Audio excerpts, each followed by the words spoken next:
Hi, I'm Cameron, and this is Kennco's Three-Row Transplanter, which includes two 200-gallon tanks. These tanks hold a fertilizer-water mixture that will deposit into each hole that each punch wheel makes, so your transplant gets its first meal immediately.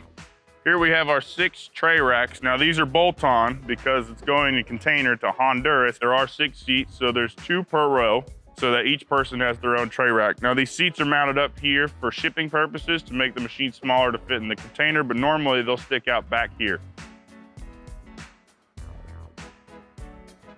This particular customer wanted 4 different kinds of spacings of punch wheels. So as you can see, we have 1 set mounted on the machine, and they can easily be swapped out for the different sets, depending on how far apart you want your plants.